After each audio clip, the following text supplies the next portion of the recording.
Là, si on ouvre cette vanne-là, c'est de l'eau du Rhône qui va sortir. Mais comment le Rhône peut-il irriguer cette parcelle à 10 km du lieu où le fleuve coule? C'est grâce à un réseau d'irrigation collectif installé en 1986 par une trentaine d'agriculteurs par le biais d'une association syndicale autorisée. Le Rhône, certes, il y a de l'eau en quantité, mais c'est pas pour ça qu'il faut la gaspiller. Mais ils se sont dit, plutôt que de prendre l'eau ici chez nous et de rendre le territoire sec pendant 3 mois de l'année, on a le Rhône à côté, on se regroupe tous ensemble et on peut créer un réseau d'irrigation collective qui à l'époque, pour eux, ils considéraient ça comme leur première assurance récolte pour s'assurer une récolte tous les ans.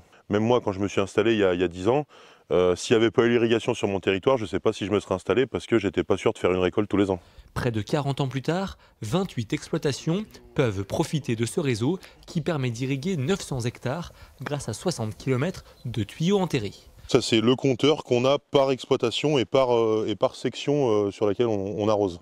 De nombreux compteurs ont été installés pour traquer la moindre fuite et des limiteurs de débit garantissent une juste répartition de l'eau.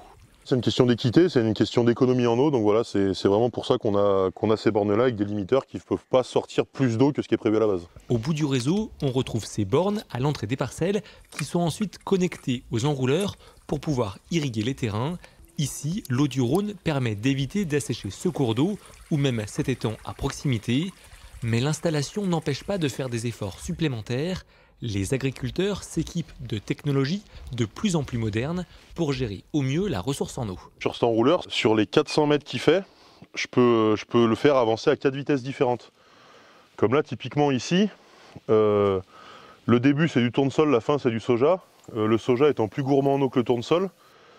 Les 280 premiers mètres, je le fais aller comme ici à 17-18 mètres/h pour mettre 35 mm.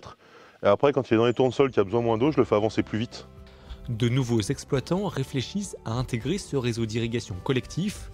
Un projet d'agrandissement est même en réflexion avec le soutien du département de l'Isère pour pouvoir mener à bien ce chantier résilient qui permettra au territoire de supporter au mieux les sécheresses à venir.